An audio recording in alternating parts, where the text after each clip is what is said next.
अस्सलाम वालेकुम स्टूडेंट्स। आज हम मिस्टर जिप्स का चैप्टर नंबर 7 जो है उसको स्टार्ट करेंगे।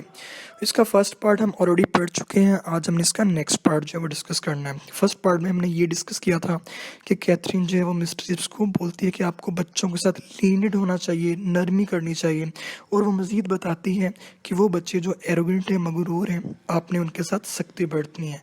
तो आपको नेक्स्ट चैप्टर के जो सिनोनिम मैंने स्लाइड पे दिए हुए हैं, आपको वो भी शो हो रहे होंगे, और जो इंपॉर्टेंट पॉइंट्स हमने डिस्कस करने हैं वो भी मैंने स्लाइड्स की शक्ल में जो है वहाँ पे मेंशन किए हुए हैं। तो हम स्टार्ट करते हैं text book.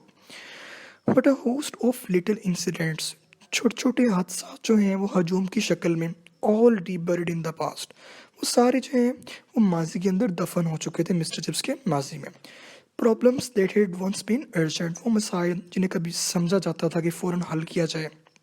Arguments that had once been keen, तो वो आर्गुमेंट्स, वो दलाइल जो मिस्टर चिप्स हैं बहुत ही ज़्यादा जो है वो कैथरीन के साथ जो वो आर्गुमेंट्स किया करते थे, बड़े इश्तियाक के साथ, बड़े कीन शौक के साथ, वो भी इनको याद हैं। Anecdotes, anecdotes mean tales, fables, ये भी जो है मैंने सिनोनिम्स का मेंशन किया है स्क्रीन पे, that were funny only because one remember the fun. तो ये भी इनके माजी के अंदर जो ये चीज़ दफन हो चुकी है कि वो कहानियाँ जो बहुत ही ज़्यादा मज़ाया हुआ करती थी। Did any emotion really matter when the last trace of it had vanished from human history. कहता है कोई भी जो इमोशन है, कोई भी जज्बा तब तक ही उसकी अहमियत होती है जब तक कि उसका आखिरी निशान हमारी जो है वो याददाश्त में महफूज होता है। जैसे कोई चीज़ हमारी याददाश्त से निकल जाती है तो वो चीज़ हमारे लिए मैटर नहीं करती। If that were so what a crowd of emotion clung to him.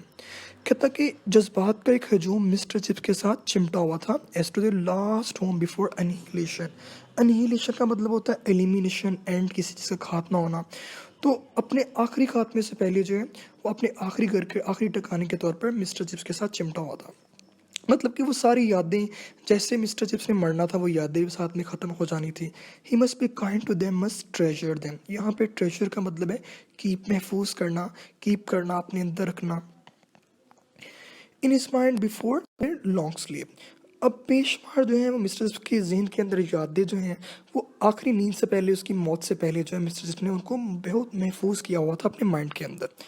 अब वो मिसालें देगा उनकी, the affairs of archers resignation. मिसाल के तौर पर आर्चर जो है ये एक उनका कोलीग ही था। यहाँ पे क्लियर जो है वो उसके बारे में क्लैरिटी नहीं है, एक एम्बिगुअस जो है यहाँ पे ये लाइन है कि आर्चर का मामला इनको याद आ रहा है कि उन्होंने रिज़ाइन कर दिया था। Acquire business, square mean strategic, अजीब सा जो है ये मामला था। And the affair about the red that Dunster put in the organ loft while all Ogilvie was taking choir practice. अब यहाँ पे दो करेक्टर्स का तस्करा किया गया है, डंस्टर और अगिलवी। तो हमें बताया गया क्वायर किसे बोलते हैं, ग्रुप ऑफ सिंगर्स होते हैं, ईसाई मिलके गाना गा रहे होते हैं। आपको सामने जो है मैंने इसकी स्लाइड पे पिक्चर भी मेंशन की हुई है। तो एक दफ़ा जो है ओगिलवी क्वायर प्रैक्टिस कर रहा था, सिंगिंग का जो है वो प्रैक्टिस कर रहा था कॉन्सर्ट रूम के अंदर। ऑर्गन लॉफ्ट का मतलब कॉन्सर्ट रूम जहाँ पे गाना वगैरह गाया जाता है। तो डेंस्टर ने क्या किया था, वहाँ पे चूहा छोड़ दिया था। तो ये काफ़ी जो है मजाक जो है वो मशहूर हुआ था, तो जिसको आज भी वो चीज़ भी याद है। Ogilvie was dead and Dunster drown at Jutland. Ogilvie की बात में मौत हो गई थी, ये नहीं हमें बताया कैसे मौत हुई थी। और डंस्टर जो है ये डूब के मर गया था जर्डलैंड में। जर्डलैंड जो है वो एक एरिया है, एक जगह है नॉर्थर्न यूरोप में, और ये एक पेनिनसुला है। पेनिनसुला का मतलब होता है जजीरा नमा जगह, ऐसी जगह खुश्की की जिसके इर्द गिर्द जो है वो ज़्यादा पानी ही नहीं गिरा हो, उसको बोलते हैं पेनिनसुला। तो ये उस इलाके में जो डंस्टर मर गया था। Of others who had witnessed or heard of the incidents, probably most had forgotten. वो लोग जिन्होंने इस हादसे को देखा था, इसके बारे में सुना था, अब वो इसके बारे में तकरीबन भूल चुके होंगे। माजी की बातें इंसान जो है वो आस्ता आस्ता भूल जाता है। And it had been like that with other incident for centuries. कहता है इसी तरह कई सदियों से दूसरे हादसात के साथ, दूसरे वाक़यात के साथ भी ऐसा ही होता गया कि वक्त के साथ साथ पुराने वाक़यात बुला दिए जाते हैं। He had a sudden vision of thousand and thousand of boys. Mister को अचानक से जो है विजन मीन आइडिया, ख्याल, ख्वाब आना कि कई हज़ार लड़कों का जो है जो ब्रुकफील्ड में पढ़ के जा चुके हैं उनका ख्याल आ जाता। From the age of Elizabeth onwards. अब क्वीन एलिजाबेथ ये तब की बात कर रहा है जब ब्रुकफील्ड बना था, 1558 को ये क्वीन बनी थी इंग्लैंड के। तो उनके ज़माने से लेकर जो है आज तक जितने भी बच्चे थे इनका उस मिस्टर को विजन आता था। समटाइम मिस्टर चिप्स के ख्याल में बच्चे जो हैं उनकी इमेज आ जाती थी। Dynasty upon dynasty of masters. तो इनके जहन में आता था कि जो टीचर्स हैं जो यहाँ पे गुजर के जा चुके हैं, उनकी कई नस्लें यहाँ पे बढ़ा के जाएं जो है वो गुजर चुकी हैं, उनका ख्याल इनके माइंड में आता था। तो डिनेस्टी मीन फैमिली लाइन, इसका भी सिनोनिम मैंने मेंशन किया हुआ है। लॉन्ग एपोक्स ऑफ ब्रुकफील्ड हिस्ट्री, एपोक्स में इरा, जमाना, दौर। तो ब्रुकफील्ड की तारीख का जो है पूरा ज़माना, लंबा ज़माना, that had left not even a costly record, जिसका अभी तक जो है वो पूरा रिकॉर्ड भी बाकी नहीं बचा। वो एवरीथिंग मिस्टर चिप्स है वो याद करने की कोशिश कर रहा है। Who knew why the old fifth room was called the bed. अब कहता कौन जानता है कि ब्रुकफील्ड में एक कमरा है, फिफ्थ रूम मतलब 5वीं क्लास का एक कमरा है, उसका नाम रखा गया द बेड। ये पेपर में सवाल भी आया है कि 5वीं क्लास के कमरे को कहा जाता है। अब कहता है कौन जानता है कि इस कमरे को नाम पिट क्यों दिया गया। ये माजी की बात है, with the passage of time वो चीज़ बदला दी जाती है। But it had since been lost, that was probably a reason to begin with, but it has since been lost like the lost books for Livy। कहता है लेकिन वक्त के साथ साथ जो है ये चीज़ भी बुला दी गई है कि ये नाम क्यों रखा गया, जिस तरह लिवी की किताबें जो वो गुम हो चुकी है। लिवी कौन है ये भी मैंने रेफरेंस जो है वो स्लाइड पे मेंशन किया है। इसका पूरा नाम जो है वो टाइटस लिवियस है और ये एक रोमन हिस्टोरियन है, रोमन तारीखदान है। इसने रोमन हिस्ट्री पे 140 बुक्स लिखी थी, बाद में 35 बुक्स तक की जो है वो सर्वाइव कर चुकी, बाकी सारी बुक्स जो इसकी गुम हो चुकी थी। तो हर चीज़ with the past of time जो है वो ख़त्म हो जाती है। And what happened at Brookfield when Cromwell fought at Naseby near by.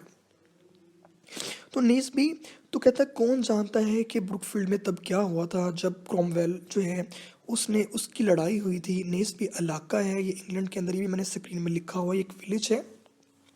इस विलेज के अंदर जो है वो इंग्लिश हिस्ट्री की, इंग्लैंड की हिस्ट्री की जो है फर्स्ट सिविल वॉर जो है वो लड़ी गई थी 1645 के अंदर। और क्रोमवेल कौन है, ये एक इंग्लिश स्टेट्समैन, सियासतदान, गुजरा हुआ जनरल भी था, और इसको इंग्लिश हिस्ट्री के अंदर जो है फादर ऑफ डेमोक्रेसी भी कहते हैं। मतलब इंग्लैंड के अंदर जो है वो कई सालों से तक बादशाहों का ज़माना ही चल रहा था, बादशाह वहाँ पे हुकूमत कर रहे थे। 1066 के बाद जो है वो सिलसिला शुरू हुआ था। तो ये जो है बादशाहों के जो है वो चीज़ों को नापसंद करता था, क्योंकि जो है वो जो किंग वाला सिस्टम था, किंग और क्वीन, वो हर मामले में जो है उन्हीं का कंट्रोल था, रिलीजन पे भी उनका कंट्रोल था, और जो है वो पार्लियामेंट पे भी उनका कंट्रोल था, हर काम पे जो है वो उन्हीं का कंट्रोल था। तो ये इस इसके मुखालिफ था। तो इस जो है इसने उनके खिलाफ जो है वो स्ट्राइक की थी कि हर काम में जो है वो अपनी ही बात मनवाते हैं। तो इसने जो है वो किंगशिप को ख़त्म करने के लिए जो एक मूवमेंट चलाई थी, और ये कामयाब भी हो गया था। और ये पहला जो है वो इंग्लैंड हिस्ट्री के अंदर जो है वो इंसान था जिसने वहाँ पे डेमोक्रेसी जो है वो लेकर आया था। तो हिस्ट्री बता रहे, कहता कौन जानता है कि जब इस जगह पर जो है वो किंग चार्ल्स तब जो है इंग्लैंड का बादशाह था, इसके साथ जब जंग हुई थी तो क्या हुआ था, ब्रुकफील्ड कैसा था। How did Brookfield react to the great scare of 45।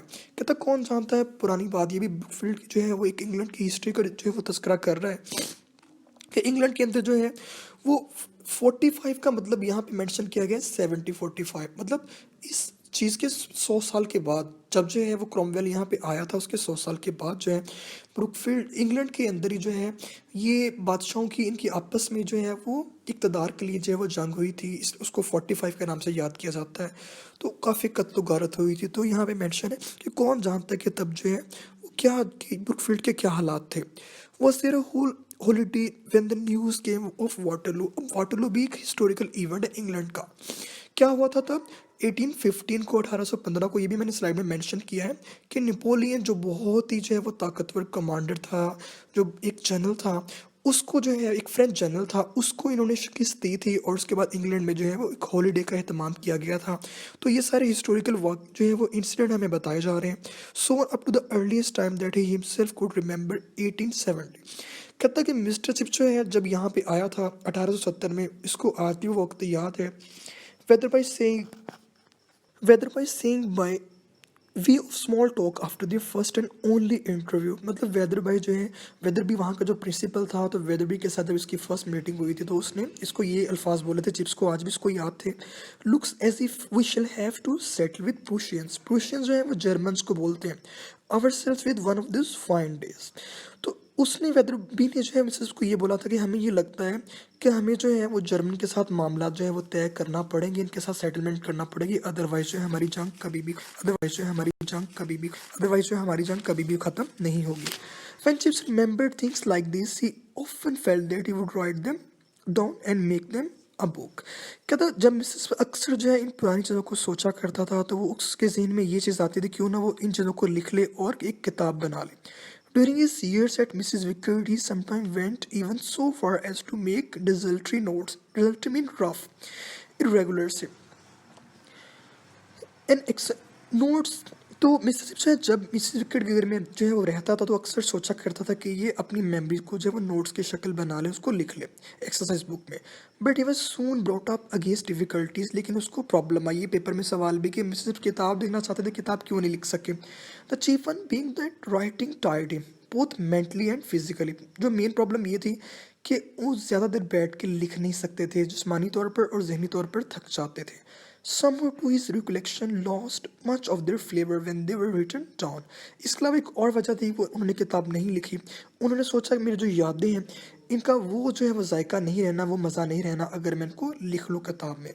The story about Roston. अब ये रस्टन भी एक और करेक्टर का तस्करा किया गया है। मिसाल के तौर पर रस्टन की कहानी and the sake of potatoes for instant. अब उसकी कहानी कौन सी मशहूर थी? कोई आलू के बोरी के बारे में उसकी कहानी थी। सेक बोलते हैं बैग को या बोरी को। It would seem quite tame in print. Tame का मतलब इरेलीवेंट, या टेम का मतलब बोरिंग सी, डल सी, कि अगर इसकी स्टोरी को जो है वो लिखा जाए तो बाद में लिख के जो है वो इसकी स्टोरी बोरियत से बढ़ जानी है, तो उसमें वो मज़ा नहीं रहना। But Lord how funny it had been at that time, it was funny to remember though perhaps if you didn't remember Ruston and who would anyway after all those years. तो मिस्टर जिप्स कहते हैं उनको याद आ रहा है कि उसकी कहानी बहुत मज़ाहिया थी, कि इनको आज भी जो है वो याद करके बहुत मज़ा आता है। तो ये जो है वो रस्टन को याद कर रहे हैं। It was such a long time ago, ये काफ़ी अर्सा पहले की बात है। Mrs Wickett did you ever know a fellow name Ruston. तो मिसेस विकेट से पूछते हैं कि आपको रस्टन का पता है, कि आपने उसका नाम सुना रस्टन का? Before your time I dare say, ये आपके पहले के जिस ज़माने का है। Went to Burma in some government job or was it Borneo? Very funny fellow Russian। तो मिस्टर कहते हैं कि मुझे किसी सरकारी काम की वजह से जो है वो बर्मा में जाना पड़ा था, तो या मुझे बोर्नो में जाना पड़ा था। तो ये बहुत ही ज़्यादा जो है फ़नी लड़का था, बहुत ही ज़्यादा जो है वो फ़नी बातें करता था। And there he was dreaming again before the fire, dreaming of the times incidents in which he alone could take secret interest. इस तरह ये सारी यादों के बाद मिस्टर जिप्स वो आग के पास बैठ के उन्हीं पुरानी यादों में खो जाते और उसी में जो है जिनमें इनको मज़ा आता, अकेले सोचने में इनको बहुत अच्छा लगता था। Funny and sad, comic and tragic, वो यादें जो हैं वो बहुत मज़ेदार भी थी, अफसरदा भी थी, मज़ाहिया भी थी, दर्दनाक भी थी। तो all mix up in his mind, वो सारी चीज़ें जो हैं वो इसके जहन के अंदर जो वो गड़बड़ हो चुकी थी, मिक्सअप हो चुकी थी। And some day over hard it prove he would sort them out and make them a book. तो उन्होंने सोचा किसी न किसी दिन जो है इनको मैं तरतीब दे के एक किताब मुरतब कर ही लूँगा। तो इस चैप्टर के अंदर जो है हमने मेन चीज़ें यही डिस्कस की हैं कि मिस्टर चिप्स जो है वो स्टूडेंट का तस्करा करता है, डंस्टर का, ओगिलवी का, उनकी मेन शरारतें उनको याद आती हैं। और इसके अलावा कुछ जनरल जो है वो हमने इंग्लैंड की हिस्ट्री जो है वो डिस्कस की है कि क्रॉमवेल कौन था और नेपोलियन जो है ये कौन था, इस तरह की चंद बातें हमने डिस्कस की हैं। और इसके अलावा इनको एक स्टूडेंट जो है वो रस्टन बहुत याद आता है। और इसके अलावा हमने मेन पॉइंट पढ़ा है कि वो एक किताब लिखना चाहते थे, किताब क्यों नहीं लिख सके, उसकी रीजंस क्या थी, यही जो है वो मेन इसके अंदर पॉइंट्स हैं। तो बाकी स्लाइड में मैंने जो है ये चीज़ें मेंशन भी कर दी हैं। आपको कोई भी प्रॉब्लम हो तो दोबारा पूछ भी सकते हैं। Thank you very much.